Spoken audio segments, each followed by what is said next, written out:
Hello, everyone. Again, this is Dr. Sahab Chakima, the Executive Director for United Muslim Alliance of Albany. I am honored again to be here with Dr. Jill Stein. Post-election, here we are. And, Dr. Stein is known to the community, at least from our end. We've had 2 interviews pre-election, and here we are post-election. And we feel this is equally important, right? This interview is equally important to the ones that we had, because we want to make sure that the community continues to be educated, mobilized, and empowered, right? So I want to ask you the first question. What's your assessment of the election results, and where we're at right now? Thank you. And thank you so very much, Dr. Chakima, for all that you are doing and for convening this conversation, because that's what's very much needed, to my mind, is a continuing dialogue, both to reality check on what we have just been through and what we have accomplished together, which is astounding, in my view, having been a part of the presidential election process 3 times now. I think what we achieved together is absolutely unprecedented. And I think we very much need ongoing dialogue, and I hope continuing partnership, because what we've accomplished, we could only do together. And in short, I think what we did is stand up against empire, genocide, and oligarchy at a time when the empire is doubling down like we have never seen before, not only in its assault on Gaza and around the world, the increasing, ferocity of conflict, where the U.S. is involved in many areas of conflict around the world, where the U.S. continues to push conflict and to push U.S. domination, which is essentially U.S. foreign policy.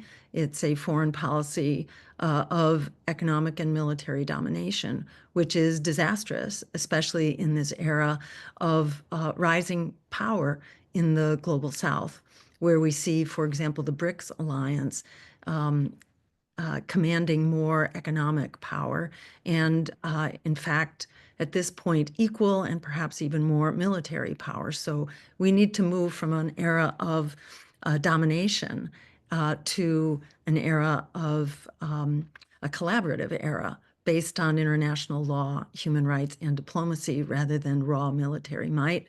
We need to move from a unipolar world dominated by the U.S. to a multipolar world where we are many adults in the room working together according to, international law, human rights, and diplomacy, rather than kind of the world according to the U.S. empire. That intensity of empire abroad goes hand in hand with political repression here at home and a new era of McCarthyism. If you want to call it new, it never exactly went away, especially since over the last, since 2016, certainly, when there was a huge amount of political repression coming out of the 2016 election. And, now we're seeing that in greater intensity. But specifically in this election, let me talk about what we achieved and what we achieved together. And that is that we emerged from this election as the #1 people-powered political force.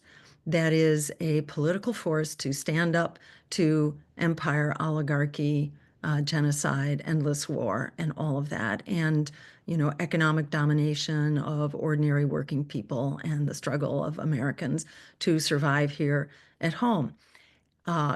We saw in this election, we saw practically record numbers of voters staying home, essentially rejecting the duopoly of war and Wall Street. Over 1 out of every 3 eligible voters elected not to vote, rejecting essentially the 2 candidates being rammed down our throats, who share many essentials of the agenda, including support for genocide in Gaza, support of endless war and growing military expenditures. It's close to $1 trillion budget now that is just being proposed for the coming year. Just for military, this is more well more than half of our congressional budget, which is being absorbed into the endless war machine, which is not making us safer, not making the world a more stable place. In fact, very much to the contrary, creating failed states, mass refugee migrations, continuing terrorist threats, and so on. This is the agenda shared by both parties. We're seeing more people than ever say, no, I do not consent to an America serving the 1% and the military industrial complex. So many people stayed home because they didn't have the opportunity to hear about a politics that is of, by, and for the people. As the Green Party, we are the one political party that is powered by people. We're a people-powered party. We don't accept big money. We don't accept corporate contributions, corporate PAC money. We do not sanction or countenance or work with super PACs. We don't use the special loopholes that allow basically corrupt, legally corrupt money to pour into our political coffers, in which political parties and candidates are bought and paid for by the likes of the war machine and AIPAC and the health insurance companies and big real estate developers and so on, who basically own both political parties. And while the Democrats talk the talk and they will put solutions on the table, they don't deliver, which is why in this election, you had many people from the typical progressive demographic, that is working people, lower income people, Hispanics, many Muslim Americans flipping over and voting for Trump. And there were, more reasons among the Muslim community who really wanted, above all, to deliver a defeat to the Biden-Harris administration. And that's of value. But we wind up with Trump, who is showing his true colors after misleading many people just before the election. We're seeing his true colors now with his appointments, who are all, it's an Israel first cabinet. It's a billionaires first cabinet. It's not serving the needs of working people. Over and over, we see in American elections that voters come out to vote against who they hate the most at the moment instead of for what we want. So how do we ever have a vision forward if we can't say what it is and support it? And of course, there are election reforms which would be just unbelievably simple to implement, like ranked choice voting or proportional representation, which would eliminate this fear of being a spoiler, of assisting the candidate you like the least by voting for the candidate you like the most, and so on. It's a crazy political system which can be fixed. But the long and short of it is what we saw in this election, where so many voters stayed home.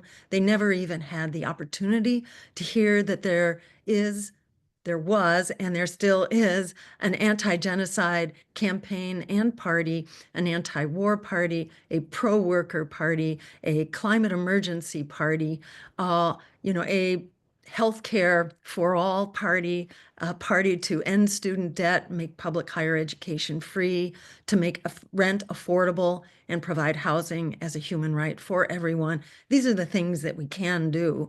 It's hard to do them while we're spending so much of our budget on the military. But in short, we came together in this election against incredible odds and against incredible political repression.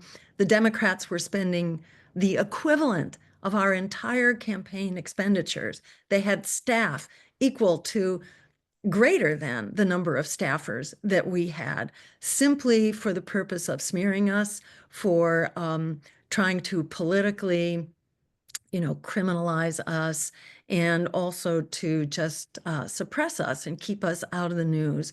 So don't look at the results as an actual reality check. The results have to be viewed as probably the greatest example ever of manufactured consent, where we had the propaganda machine running 24/7, telling people that they don't dare to vote for a campaign that actually supports them. So in the face of that unprecedented repression, for us to emerge as the strongest people-powered alternative is a huge achievement. Don't worry about the numbers. The numbers reflect the intensity of political repression. What's amazing is that we live to fight another day. And what came out of this, in my view, the most important thing is our resolve to continue the struggle to end genocide, to end empire, to end oligarchy, and to fight for an America and a world that works for all of us. This is indeed possible. In fact, there is no other future before us, available to us, unless we can take a different path. More Americans than ever are hungry for that different path. And among those who did vote, either Democrat or Republican, we're seeing huge buyer's remorse right now and incredible recognition that neither of these parties is going to provide what we desperately need, not only for the sake of justice, to end genocide, but for our own survival here as a democracy and as an economy that can actually support working people in which we and our communities can live. So Wow. I think there's reason to be very optimistic and to feel affirmed and actually to feel proud of what we have achieved against absolutely unprecedented odds and attempt to hold us back and silence us. I think we have only been validated by this election and by the course of history for what we need to keep doing and that we can only do together. Absolutely. And you know, even though we're saying probably don't focus too much on the numbers, but I think looking at where, and you said you ran, this is the third time that you ran. When you compare the numbers, definitely there is that path, there's movement forward. And I think that's what matters in politics. And like you said, the fact that the big parties are paying attention and trying to really cancel, the third option, right? That tells you a lot, that there's that fear that this is kind of like, it's still in that incumbent stage, right? Babies don't grow overnight, right? It takes that caring and nurturing. And this takes me to the next question. The Muslim community was divided during this election cycle. And clearly there are those who were deceived by Donald Trump, right? And we saw that, unfortunately. There are those who are party loyal to the Democrats, but there are those who really were not interested in punishing one party compared to another, but they wanted a path forward. And that's why many chose the third party option, right? From your assessment and your staffers, of course, not using numbers, but, and again, as somebody who represents the Muslim community, how did it go with the Muslim community? Like, how did you feel as the Green Party, as the presidential candidate? Did you think that the Muslim community has potential to have a say moving forward? Again, not to punish someone, but to have a purpose, right? To vote the conscience and to say, you know what? And again, this is for educational purposes, to say it's not this party or the second, actually have a third option. And am I making a difference? And I think, like you said, your party is the one party that really is the assessor of the Muslim power, right? Because a lot of Muslims, now we're post-election, now we're speaking data. A lot of Muslims actually chose Dr. Jill, chose the Green Party. What do you have to say to that? I think the Muslim community holds very powerful leadership, and I think it holds it already. And, as newcomers, as a community that has really arrived over the last couple of decades, for every, new community, there's a learning curve, in the same way that many Muslims were voting Republican initially because you naturally think that's where the power lay during the George Bush years. That's where power lay. And then people discovered it was a very rude wake-up that no, simply voting for a political power does not buy you influence. And in fact, we have a politics where special interests buy influence. So it's the billionaires and the bankers and Wall Street and the war machine that effectively run those parties. And, so many people switched over after being, betrayed by Bush and the Patriot Act and being targeted here in this country and watching attack after attack against Muslim countries in the Middle East. Then allegiances switched over to the Democrats. And then, with the genocide in Gaza, that then was a big wake-up call that, well, in fact, they're not listening to Muslims in this country either. And, when the Democratic nominating convention refused to even allow a Palestinian representative, a political office holder, even to have 2 minutes to simply humanize the Palestinian crisis and the genocide. And that was refused. That was, again, a bigger wake-up call. And I think it's the courage and the vision of Muslims, for example, Students for Justice in Palestine, who are leading the charge there, together with many in the Jewish community who've been really working in partnership to wake up America. You had the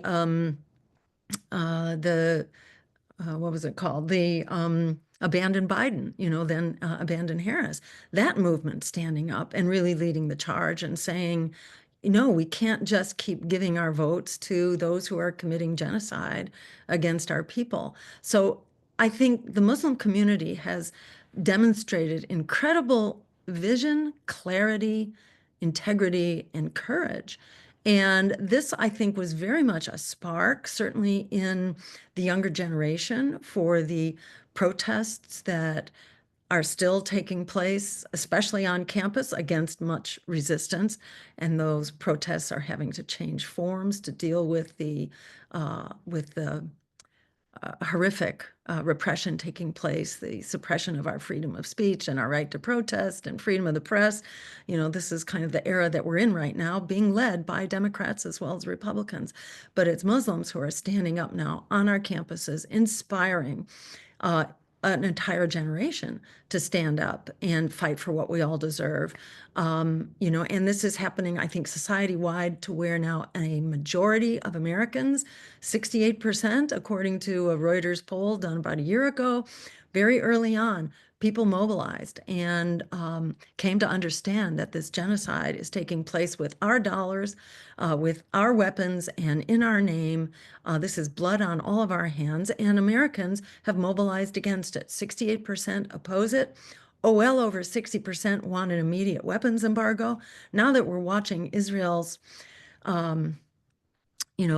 continuing and broadening assault now, expanding the genocidal war into the West Bank, into Gaza, into Lebanon, and now into Syria as well.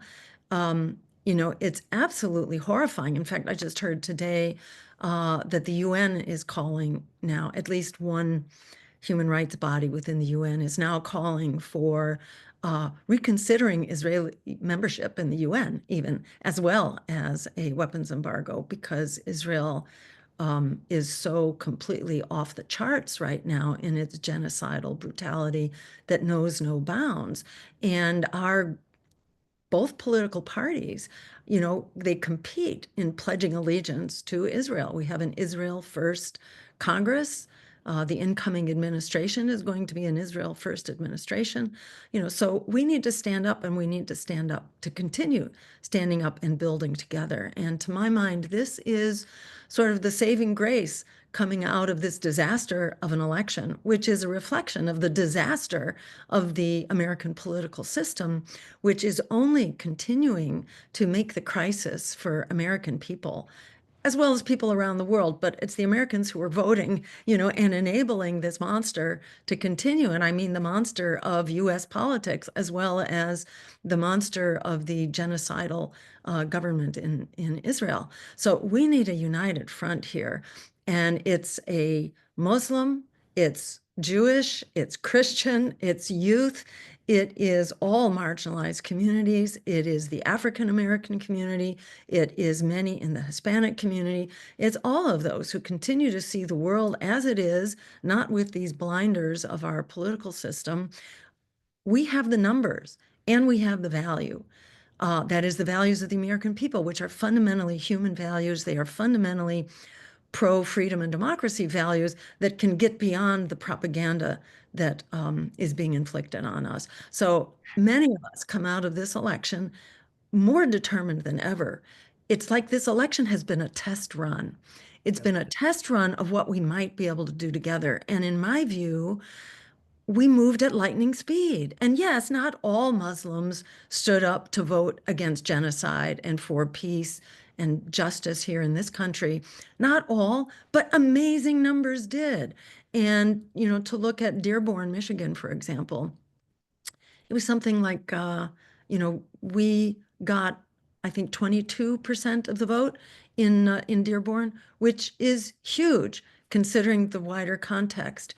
And, Muslim Americans are the real driver of that vote. And for us to have achieved that, there were like, I think 200 votes, green votes in Dearborn, Michigan in the 2020 election. In this election, there were many thousands. I think it's on the order of 10,000 or more in Dearborn. So this is huge. This is astounding, given all the, the very seriously tilted playing field that we are up against. For us to have launched is an absolutely remarkable achievement. And I think our actions and our policies and our proposals continue to be validated as really the only way forward. So I'm really excited about how we can continue to work together. And I'm very interested in exactly this kind of dialogue that you're hosting today, Dr. Chikima.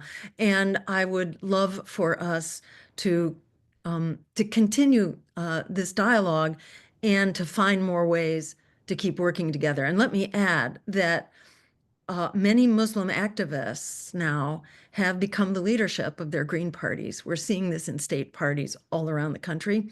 In my home state, in Massachusetts, many of our vacancies, many of our open positions, including our membership, fundraising, much of our media, and our social media, have been, those positions have been assumed by new members of the party who came in really through the Muslim community and Action to Stop Genocide. In Arizona, one of the co-chairs of the party is a young Muslim activist. One of the major activists in Texas, same thing, likewise in North Carolina. Just, from my own experience, I am seeing Muslim leadership really rise to where it's very much needed, which is in the leadership of the party. And I'm very excited how this is already moving forward in a really exciting way. That's amazing, because actually that was going to be my follow-up question. The fact that, the votes are in. Now a lot of people think that's the end. Matter of fact, that's the beginning, right? Because once the votes are in, then we know what we need to do, right? So, and it's interesting that you mentioned that you gave a little bit of the history, which I was actually, fully aware of, the Muslim community shifting from the Republican Party to the Democratic Party, only to be betrayed by both. And now they're looking for another alternative. And obviously, the Green Party is the top choice that, the Muslims are finding themselves more in line with. And not just Muslims, by the way. The Green Party is a very diverse, party. So for those who are really seeing a path forward, not necessarily to punish one party over the other, but more to be represented, both here and obviously with what's happening overseas.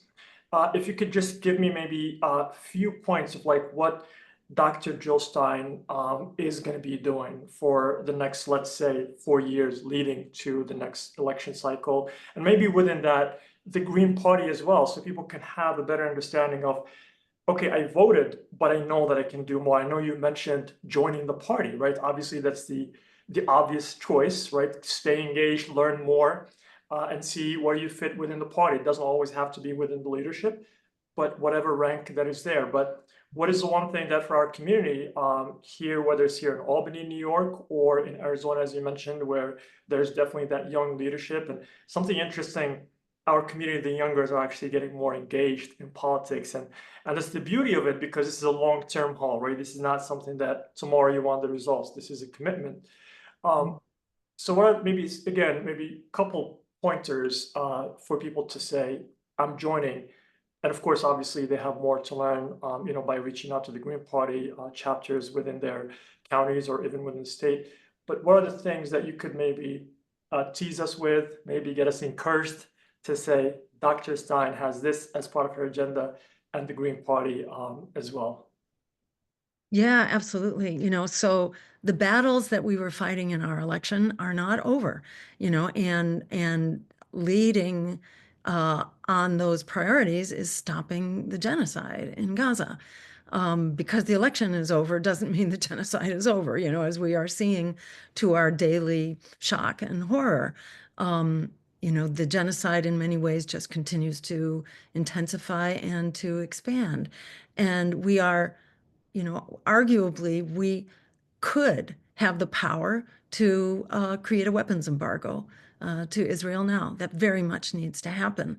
And, that is effectively number one on our agenda because it is so urgent and because it was the major rallying cry in our campaign. So we are very much engaged in that effort.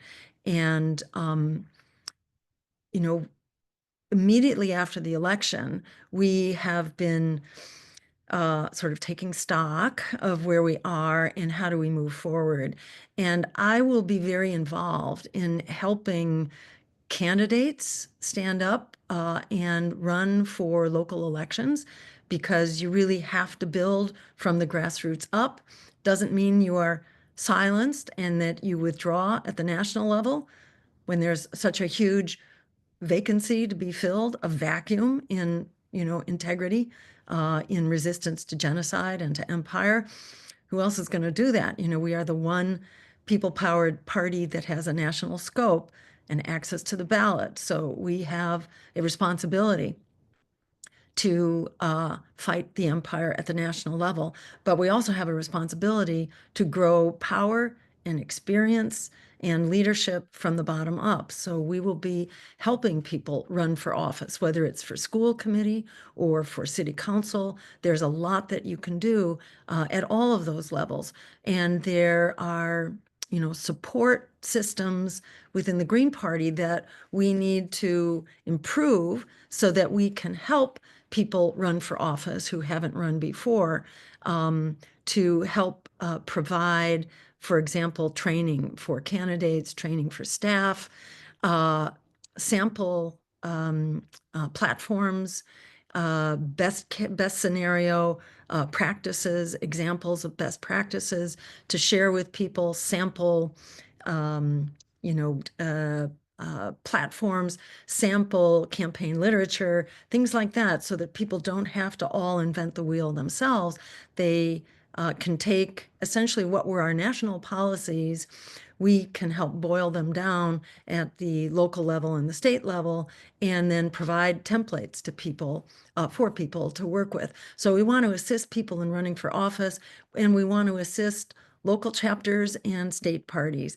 There's a new local chapter in Dearborn, Michigan, for example, which is really exemplary. And we are working with them to help them come up to speed and to get jump started and to support candidates in local races so that we begin getting local traction.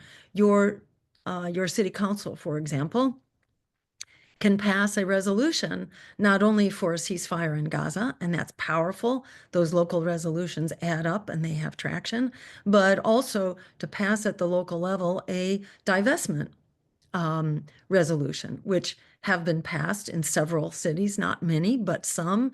And the more that do it, the more possible it becomes, and the more effect it has that adds up. We're also looking to to help support the anti-genocide movement and the activists, supporting projects that we can do together. We're looking at one possible project right now, which hasn't been formally established, but it interests many of us. As you may know, there's also war and conflict is flaring also in Ukraine, which is a devastating and tragic war, but it's a war that could have been avoided. It's a war that could have been shut down through peace negotiations, in which the US basically has disrupted peace negotiations, disrupted attempts to avert the war. It was really a provoked attack by Russia that was essentially defending itself from NATO missiles on its border, much like the Cuban Missile Crisis, which took place here in the U.S. When was it? The early 1960s, I think, when Russia had nuclear missiles on our border, basically in Cuba. And we launched our nuclear bombs. We had nuclear bombs in the air. We were ready to go to nuclear war to get missiles off of our border. That's the position that Russia is in right now. So it's extremely dangerous for all of us to have nuclear missiles on the border of really any country. In fact, we should be getting rid of nuclear missiles altogether. So there is a conflict that is brewing right now, which is intensifying at the border of Ukraine and Russia, where the US has basically helped attack Russia with long-range missiles, and Russia is threatening to defend itself with nuclear weapons, just like we did back in the Cuban Missile Crisis. So this needs deconflicting right away. This is extremely dangerous. And we're very interested in helping the public understand the nuclear threat and to understand that this is effectively genocide everywhere. And to look at genocide in Gaza, now imagine the whole planet looking like that. And that's where this nuclear threat is going. So we're looking at the possibility of holding a peace summit to link together the effort to stop genocide in Gaza and to stop this threat of global nuclear genocide, which they can both be relieved. And so this peace summit would come with specific demands. Stop funding genocide in Israel, stop all military support to Israel, probably stop all weapons support to Ukraine as well, to enforce ceasefires and negotiations in both of these realms, and to help people understand that we need to fundamentally demilitarize and denuclearize and put our dollars into actual development and healthcare and housing and human needs here at home, instead of the genocide in Gaza expanding into a global world genocide right now through nuclear weapons. So that's just one of several initiatives that we're looking at that would help bring a broader coalition to each of those crises, because they each affect us all. And it would help lift up the continuing genocide in Gaza, and as well lift up this other threat of potential genocide against us all through nuclear weapons, with the same fundamental solution, which is demilitarize and denuclearize, but with very specific, achievable solutions right now. Stop the funding of genocide in Gaza, and let's stop the funding that is driving nuclear conflict at the border of Ukraine. Yeah. And just for clarification, and you mentioned this before, the Green Party is about everything, right? The economy, healthcare, you name it, right? Everything that impacts us here, more importantly, and again, bringing all that money from the military machine back to our households, right? With rent, with healthcare, education, free education. So for somebody who really wants to learn more about the Green Party, learn about Dr. Stein, and even something very important you mentioned, the local politics, right? Whether they want to run for office, they want to help, they want to learn, they want whatever they want. Is there a link that they could start? Because everybody is interested, and then where do I go, right? I'm excited, I'm motivated, I want to bring the change, and I know it's going to take a lot.